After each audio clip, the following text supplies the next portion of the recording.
Salut à tous et bienvenue dans cette nouvelle vidéo, j'espère que vous allez bien. Alors aujourd'hui, vous l'avez vu dans le titre, pas d'ouverture Pokémon, pas de review de Koh Lanta. On va parler du documentaire de Inoxtag Kaizen. Et oui, moi aussi j'ai des choses à dire, mais avant de commencer, et si vous appréciez mon contenu, n'hésitez pas à vous abonner. Et sur ce, c'est parti pour la vidéo.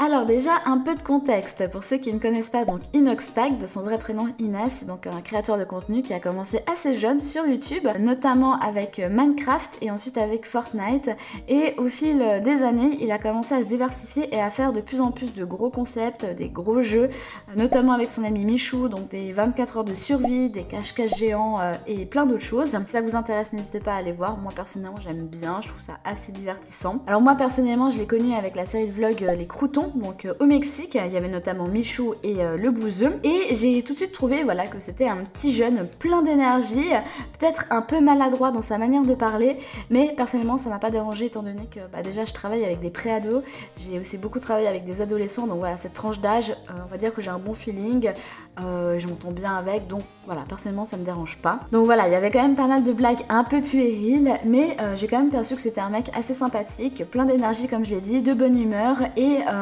qui m'a même fait un petit peu penser à Squeezie. Au début, hein, je tiens à le souligner, donc le Squeezie surexcité, qui parle super vite. Oh yo tout le monde, c'est Squeezie, aujourd'hui on se retrouve pour une petite compilation de jeux sur tablette. C'est quoi ce bordel, c'est quoi? J'ai 400 €, il m'a envoyé 400 €, il m'a envoyé 400 €. Donc voilà, moi personnellement, Inox, je l'ai perçu comme ça, comme quelqu'un de curieux, qui se pose des questions, qui s'intéresse aux choses, aux gens, aux animaux, à la nature, qui est un peu maladroit, mais pas malveillant, ça reste vraiment bon enfant. Peut-être encore un peu jeune, mais on va dire sur la bonne voie pour devenir quelqu'un de bien, tout simplement. Et par la suite, j'ai commencé à le voir sur d'autres chaînes, notamment celle du Grand JD, où il a déjà fait des explorations, en plus voilà, ça se voit qu'il s'apprécie, donc c'était assez cool à voir. Celle de McFly et Carlito, évidemment, il est en partie responsable avec Michou de la traversée de la Méditerranée pour atteindre la Corse, et il a aussi participé au Z-Event, où je l'avais remarqué, et aussi sur la chaîne de Jamie, donc Épicurieux, pour sa vidéo du million d'abonnés, donc c'est quand même pas rien. Et la vidéo d'après moi où j'ai senti un réel changement, ça a été je survis 24 heures sur une île déserte. Alors déjà il a été sensibilisé à tout ce qui est pollution, parce qu'il y avait vraiment pas mal de déchets sur son île, enfin en tout cas sur la plage. Dites-moi si c'est normal que sur une île en plein milieu de la mer, il y ait ça, frère. Théma, ça me dégoûte. Sensibiliser aussi à l'eau, alors ça peut paraître bête, mais oui, l'eau c'est la vie et clairement on en a besoin, donc on va pas la gaspiller. J'étais là, je buvais dans l'eau des flaques, je me disais, je rêve d'une bouteille. Quand j'ai une bouteille d'eau, qu'elle soit chaude, froide ou quoi, elle finit dans mon gosier et il n'y a plus une goutte dans la bouteille. On peut voir un peu qu'il en chie dans cette vidéo au niveau baisse de morale, baisse de motivation. J'ai pas le droit d'abandonner, je l'ai dit, j'ai pas le droit d'abandonner, j'ai pas le droit. En fait, j'ai trop confiance en moi, frère. Je viens ici, je me dis, je vais y arriver plat de couture, je me prends un mur, frère. Mais au fur et à mesure, on voit une sorte de résilience, on continue d'avancer, même si c'est dur, on n'abandonne pas. Ce petit séjour de 7 jours, ça va être un peu de la torture, mais je pense que c'est un mal pour un bien, parce que je pense qu'avec le temps, je m'éloigne un peu de moi-même, en fait.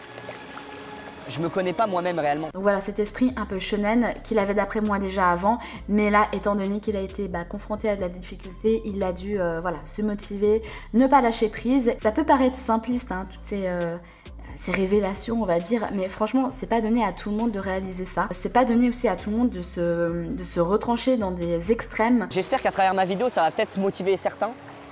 Et ça va peut-être surtout vous donner du courage, les gars, parce que je suis comme vous tous, hein. Je suis un petit con dans sa chambre qui est habitué au luxe. Voilà, une perte de confort, une perte d'habitude, et on se dit, non, en fait, je vais pas abandonner, ça a été dur, il en a même pleuré. Je pense pas que ce soit que pour la caméra. C'est pas si commun que ça, au final, de voir des gens pleurer sur YouTube. En tout cas, pleurer dans le sens, on est à bout, on veut lâcher prise, mais non, on continue. Il a été confronté à lui-même, et ça ne tenait qu'à lui d'abandonner, mais non, il s'est résilié, il a continué. Je m'en bats les couilles, je resterai sur cette île, frérot.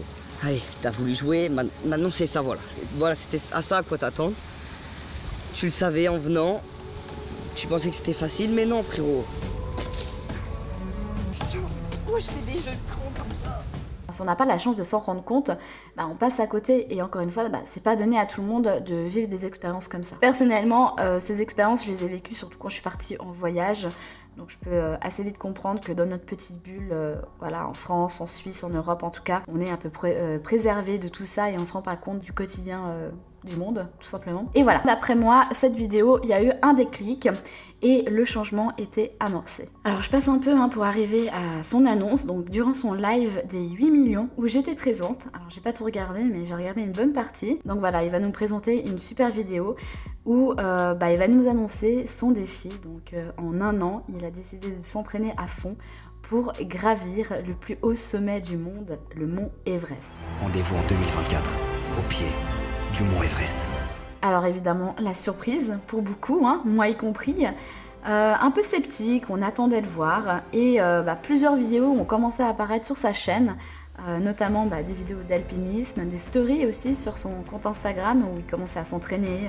Il parlait aussi de tout ça en live. Et là, on a pu voir qui s'impliquait, qui se motivait, que ça devenait de plus en plus concret. Pour avoir le droit de continuer de rêver, va falloir que je change tout mon quotidien. Et ça a créé clairement un engouement de la part de sa communauté. Alors les mois passent, et avant son départ, on sent une tension qui commence à monter. On réalise que c'est bientôt l'heure du départ. On est mis au courant aussi de sa pause, avec une dernière vidéo où il nous fait ses au revoir. À partir de maintenant, je me déconnecte pour vivre l'aventure à 100%. Il y aura plus de story Insta, il y aura plus de vidéos pendant quelques temps. Voilà, c'était Inès qui vous parlait. Croyez en vous, croyez en vos rêves. Moi, Joey. Ciao. Et ensuite, le temps passe. L'été surtout, qui nous fait un peu oublier ou alors suivre ça de loin. Et en plus de ça, il avait coupé ses réseaux sociaux. Donc voilà, on avait très peu de nouvelles. Et enfin, après des mois d'absence, on sent que le jour J arrive. On a eu quelques petits teasings sur son canal Instagram, d'autres youtubeurs qui ont reçu des chapeaux de paille, présageant son retour. Et voilà, c'est l'heure. Le thriller de Kaizen sort.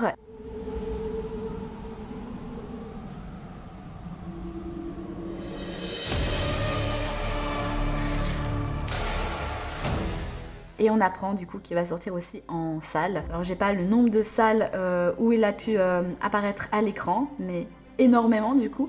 Il a vraiment fait son maximum avec son équipe pour que ce soit disponible en Suisse, en Belgique, dans toutes les régions francophones, au Canada, au Maroc, en Algérie. Et j'en passe parce qu'il y a eu vraiment énormément de pays qui ont eu la chance de voir ce film dans leur salle. Personnellement, je l'ai vu du coup le 14 septembre, un jour après sa sortie en salle. Et là, la claque. J'ai pas d'autres mots. Je vois de super images de montagne, d'alpinisme. Le sujet, pour moi, il est complet. On voit des beaux moments de partage, on voit aussi des phases un petit peu plus sombres avec cette expédition. Les dangers évidemment, parce que ça reste quand même un sport dangereux, où il faut être bien préparé, autant mentalement que physiquement, bien connaître son matériel. On a aussi évidemment toute la partie pollution, surpopulation sur ces monts, en particulier le mont Everest. Et moi je trouve que ça a été bien traité dans ce documentaire. Il y a eu en plus de ça un beau message, une remise en question, évidemment, une morale, donc voilà, c'était plutôt complet. Mais apparemment, j'ai été un peu naïve parce que les jours s'enchaînent et je commence à voir de plus en plus de vidéos à ce sujet. Des vidéos, notamment des critiques négatives. Alors évidemment, tout le monde a un avis et il peut diverger. Donc j'essaie de suivre ça de loin et de comprendre ce qui lui est reproché. Parce que là, clairement, c'est des reproches. Et des reproches qui, pour moi, n'avaient pas vraiment d'argument. Que les critiques sont pas forcément fondées sur quelque chose de concret. Que c'était plus critiquer pour critiquer. Donc encore une fois, je reste sceptique et j'essaie de comprendre. Parce que honnêtement, j'ai eu l'impression de pas avoir vu le même documentaire que les autres.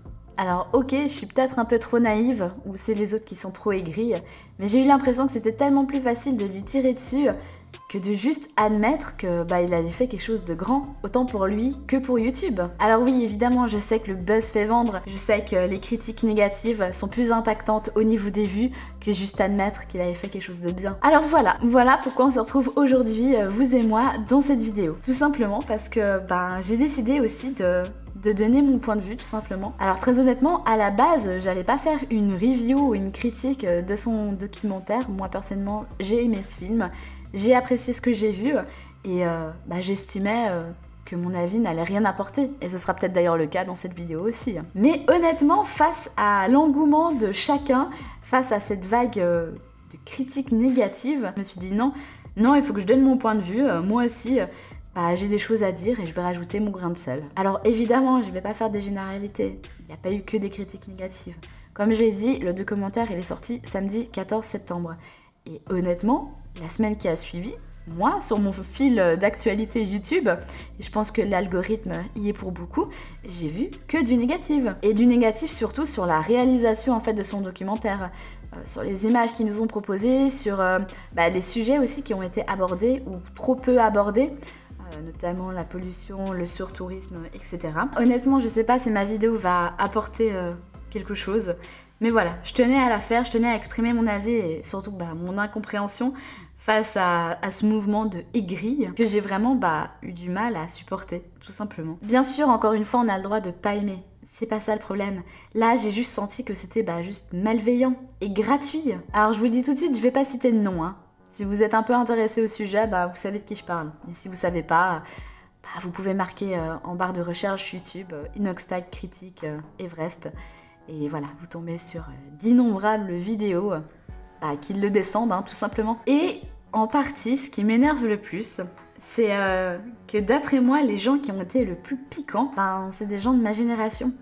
30 ans environ. Non, je vous dirai pas mon âge. Mais ouais, ma génération qui l'ont craché dessus. Et là, j'ai trouvé que c'était condescendant. Et franchement, on peut garder juste le début du mot. Mais c'est les premiers à être méprisants envers les jeunes qui sont trop sur leur écran. Et honnêtement, je pense qu'on n'est pas les mieux placés pour pouvoir les critiquer. Et là, pour une fois qu'il y a justement un jeune de 22 ans qui a une immense notoriété, qui dit publiquement à son audience « Diminuez les écrans, mettez-vous en mouvement, bougez, trouvez votre rêve », et on arrive encore à le critiquer. Mais je trouve ça d'une dissonance cognitive absolument incroyable, saupoudrée de mépris et d'aigreur, comme si de toute manière, mais quoi qu'il aurait fait, ça aurait été pas assez bien, pas assez pertinent, pas assez résonnant, pas assez produit, pas assez complet. Mais qu'est-ce que vous attendez au bout d'un moment? Franchement, je pose la question, mais qu'est-ce qu'ils attendent? Que ce soit un documentaire de 2h30, c'est trop long. Ok, alors pas tous les sujets ont pu être traités peut-être dans la globalité, mais du coup on fait quoi? Un documentaire de 4 heures? Et là du coup on traite tous les sujets, mais c'est trop long du coup? Ou alors on réduit, mais du coup on survole. Enfin vraiment j'ai l'impression que quoi qu'il aurait pris comme décision, dans n'importe quel autre chemin parallèle, ça aurait pas convenu.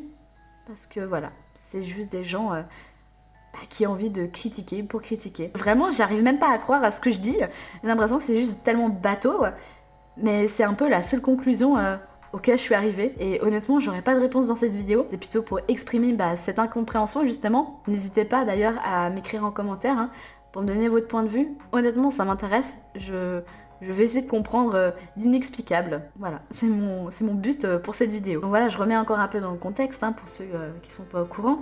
Les points qui ont été le plus mis en avant par les critiques négatives, ça a été la pollution. On lui demande en fait, je pense, de chercher des solutions à la pollution du mont Everest. Ok.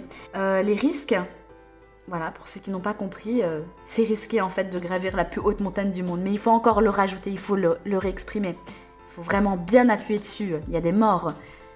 Il en a parlé, mais pas assez peut-être. La réalité du terrain, le fait que oui, il y a énormément de monde. Je pense qu'on l'a compris, peut-être pas tout le monde du coup. Le fait que les Sherpas aussi sont surexploités. Il y a eu des séquences sur les Sherpas. Encore une fois, sur un documentaire de plus de 2h30, on peut pas tout mettre, il faut faire des choix. Ils n'ont pas été invisibilisés, ils ont été présents. On a pu avoir plein de moments avec les Sherpas. On a vu même qu'il a créé quand même de bons liens avec. On a pu voir aussi la condition dans laquelle ils exercent leur métier, l'argent qu'ils peuvent se faire ou pas, les risques qu'ils prennent évidemment. Comment ça s'est passé avec d'autres clients. Je vous invite à voir le documentaire pour avoir cette séquence, c'est incroyable. Pour moi, encore une fois, il en parle. C'est pas caché, c'est pas mis au placard, c'est pas sous-estimé non plus. Non, c'est mis en avant comme ça doit être mis en avant. Donc vraiment, pour moi, les détracteurs auraient de toute manière trouvé quelque chose à lui reprocher. Et honnêtement, est-ce que c'est ça le message du film? Ça en fait partie, c'est sûr, mais réellement, le fond du film, le message ou la morale, c'était pas ça. Si vous croyez que vous pouvez faire quelque chose, faites-le. N'écoutez pas les gens, essayez de devenir meilleur. Essayez d'apprendre. Si jamais vous échouez, c'est pas grave, vous avez appris. Vivez à fond et vivez pas à travers quelqu'un. Développez-vous des passions, apprenez, lancez-vous des challenges, des défis. Allez dehors, allez découvrir des choses. J'ai envie que toi aussi tu sortes, que tu fasses des choses et pas juste tu regardes quelqu'un faire. J'ai envie que toi aussi tu deviennes celui que tu as envie d'être. Et en plus de ça, j'ai aussi vu beaucoup que Kaizen, donc son documentaire, est plus considéré comme un vlog. Un long vlog, un très beau vlog, mais un vlog. Alors J'ai rien contre les vlogs, hein, mais c'est pas un vlog.